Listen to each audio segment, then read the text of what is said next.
Thank you, Adrian, and thanks, Peter, for that very interesting talk. Also, thank you to the organisers and the audience for inviting Sinosteel to talk today, because this is a first for us. On behalf of my team, I'm going to talk about modern exploration for copper cobalt in the Dome Rock mine area in South Australia, and they've sorted out my talk now.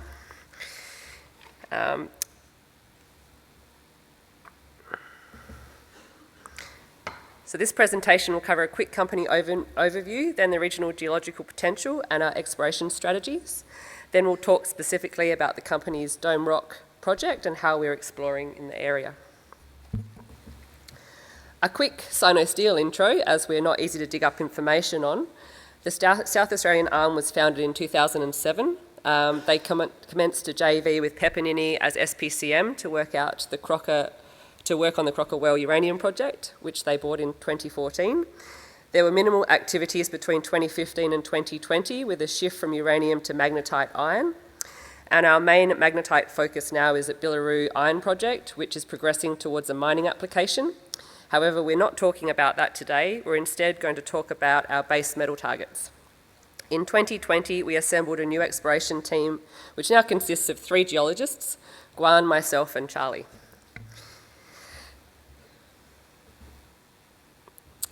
Our tenement package is wholly in South Australia on the northern side of the Barrier Highway, 30 k's from Olary. It consists of 5 tenements, totalling nearly 2,800 square kilometres.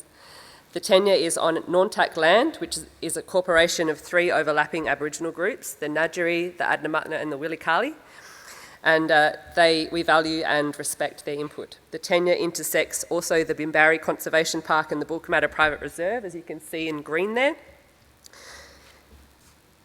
The geological area is known as the Olary Domain, part of the Curnamona province. It consists of tightly folded Williama inliers with Adelaidean onlapping to the southwest, as you can see.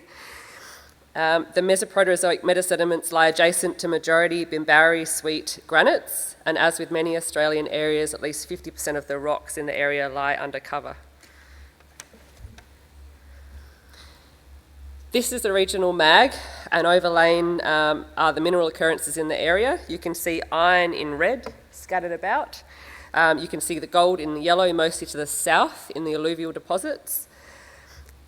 And you can see lots of copper occurrences, including Kalkaroo in the top northeast corner, north of Dome Rock. And the copper is found particularly around the edges of large granite bodies. That's these large speckled magnetic bodies there. Just quickly, we are focused on 2 types of iron in the area, small high-grade Mesoproterozoic bodies such as Billaroo, and the large extensive low-grade Bremer iron Adelaidean bodies.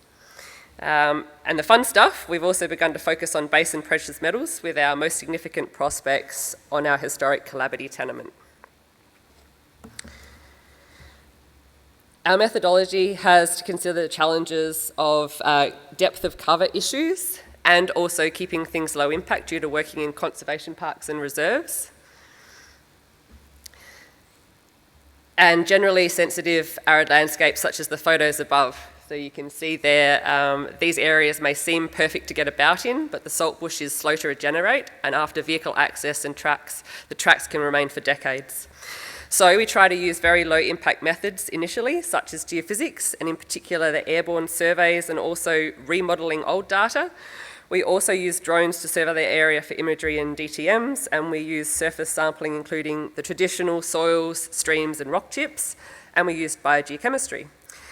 Pictured here is a recent surface sediment data set compiled from the historic reports. It's a very time consuming, but also a very worthwhile process.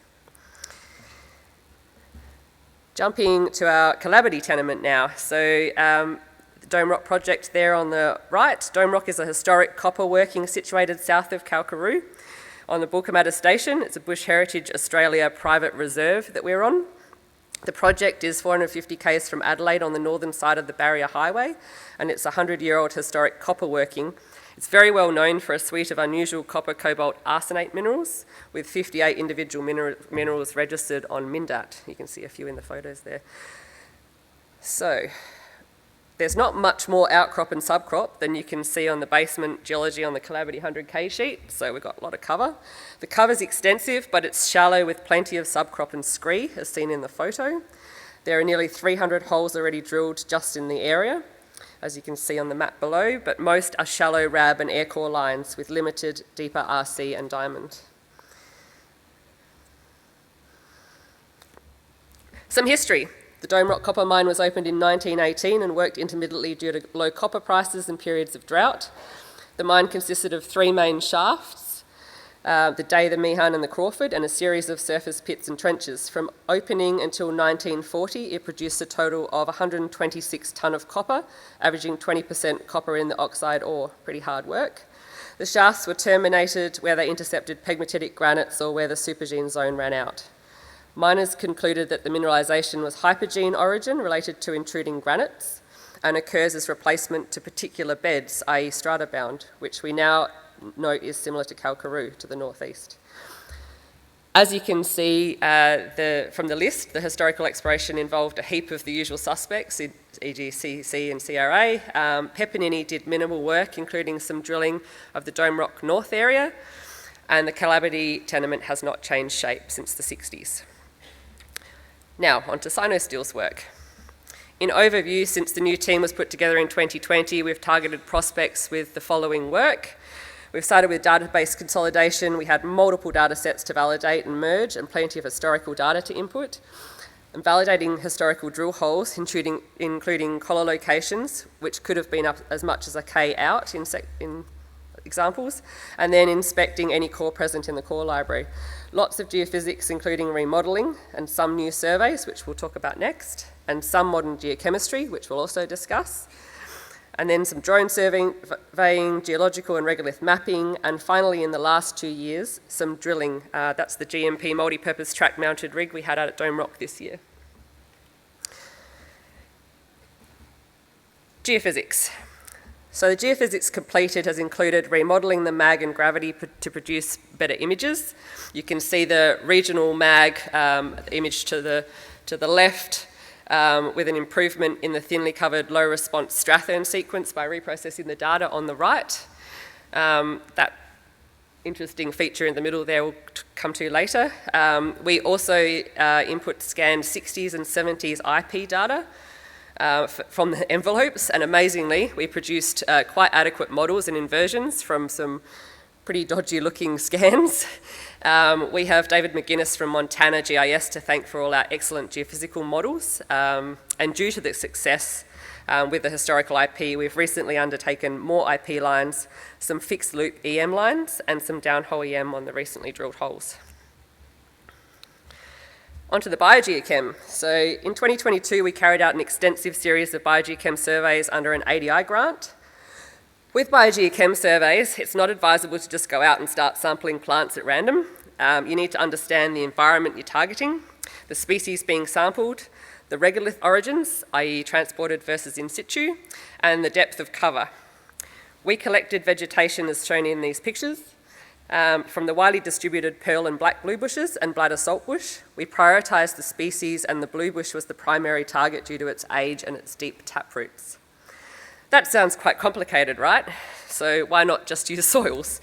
We completed an orientation survey of paired soils and biogeochem samples and concluded that in some cases the soils did not replicate the biogeochem anomalous results.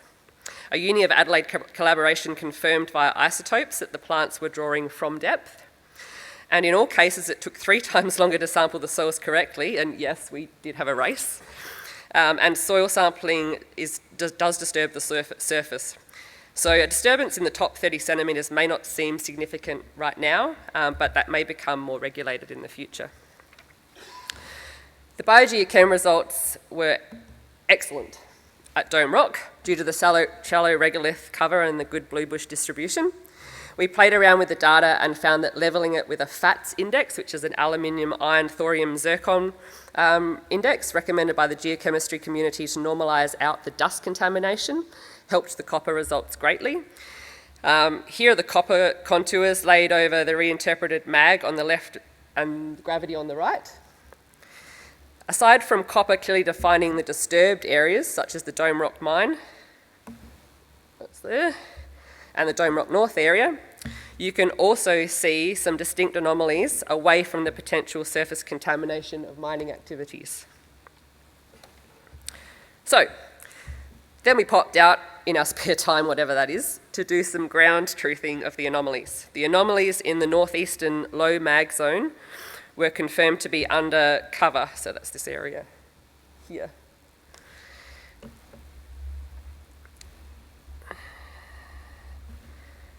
The large anomaly in this area interestingly complements the jogged mag anomaly and the gravity high, so that's the gravity there. The two anomalies to the west were investigated and found to have copper oxide in the subcrop and the outcrop. So you can see the copper there, up in the hills. They were off the survey. The second set that we investigated was a series of subtle subcropping metasediments. In one case, it was exposed by a rabbit warren that had minor copper oxides present, and you can faintly see the green in the photos. These samples are yet to be assayed, and there are 5 areas yet to be investigated in blue there, you can see.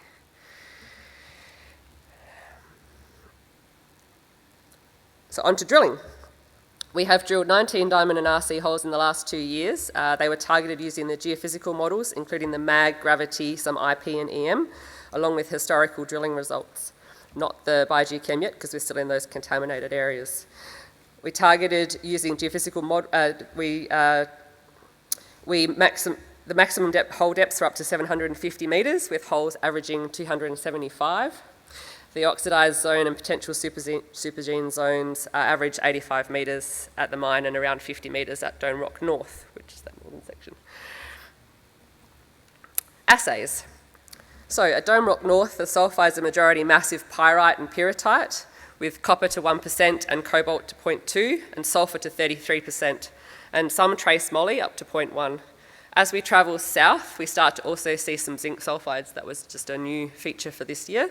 There are significant sulphides as stringers and breccia veins in the Dome Rock mine area, including pyrite, pyrrhotite, arsenopyrite, chalcopyrite and sphalerite. The copper runs up to 5.5% max, cobalt to 0.7, and the sulphur associated with a massive iron sulphide gossan unit running to over 50%, which is over detection limit.